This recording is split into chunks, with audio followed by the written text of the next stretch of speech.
Oh, I love this room. Yeah, me too. We'll take first question up here in the front on one. Yep, front row.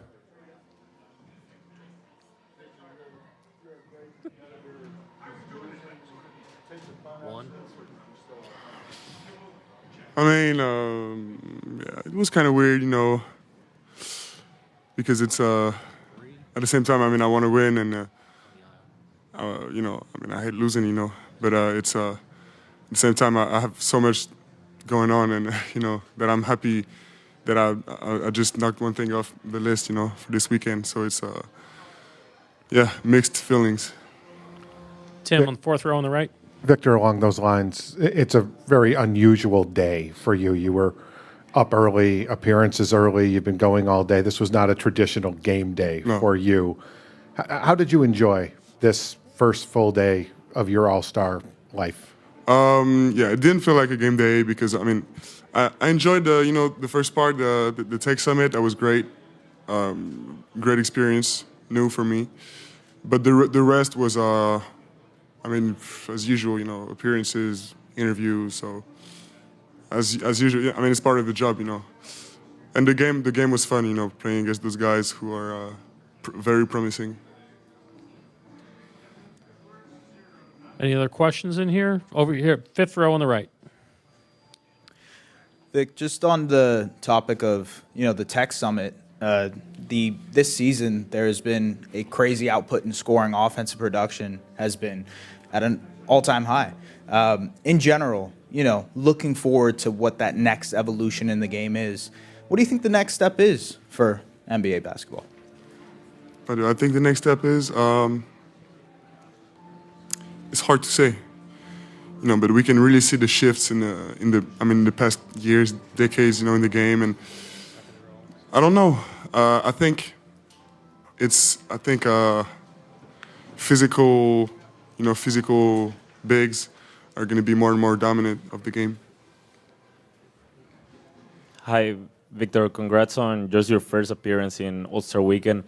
You just spoke also about that experience off the court, just having to do media. I know that that's something that you are used to do by now. But what do you think just about all the events happening throughout the weekend in general? I mean, it's a great energy, and also the organization is. I mean, yeah, gotta say it. It's it's pretty good,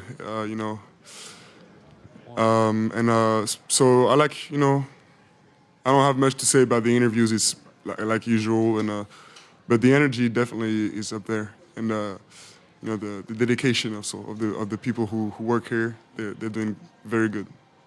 Don, second row on the right. Vic, you've been going since you got here. Tech Summit, practice, game. You got skills competition tomorrow. I don't know what you have between now and then, but is your head spinning? Do you know what your schedule is, and what's this whole weekend been like? Are you starting to be tiring? I mean, I was tired before before it even started. So it's I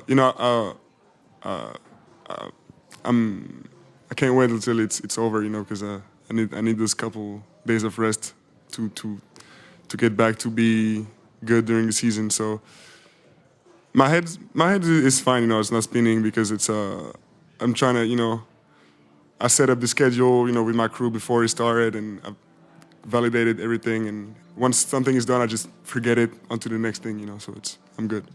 Victor, you recently had 2 games against the Orlando Magic. I wanted to get your thoughts of Paolo Banchero. What do you feel like his ceiling is, and just how excited are you to see him grow as a player? Surprised nobody asked the question before, and I'm kind of happy someone finally does, because I think he's one of the most underrated players and #1 picks in the past years. I don't even understand why, but he's someone I think has a bright future. Vic, over here on your right. I saw you wearing the alien PEs earlier today. What has that process been like with Nike, and what is it like having? It's not your own shoe yet, but having one that you helped kind of design, and especially with your logo on the back.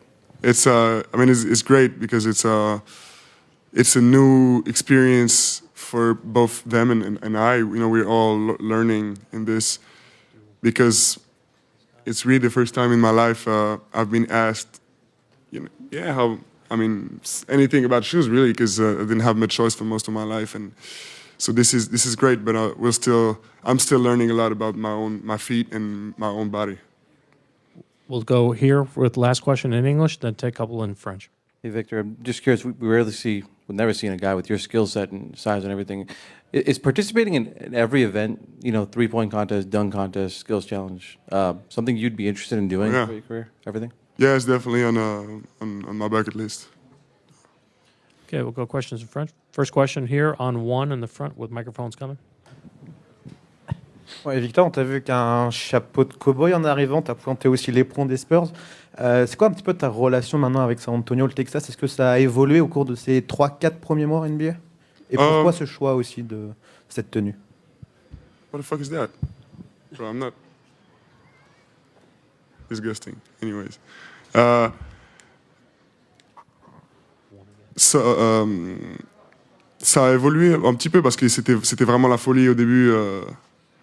Mais maintenant, c'est plus, disons, la normalité. J'ai été aussi plus accepté comme faisant partie du paysage de San Antonio. Du moins, c'est ce que je ressens. Et maintenant, je suis vraiment confortable, je suis bien installé.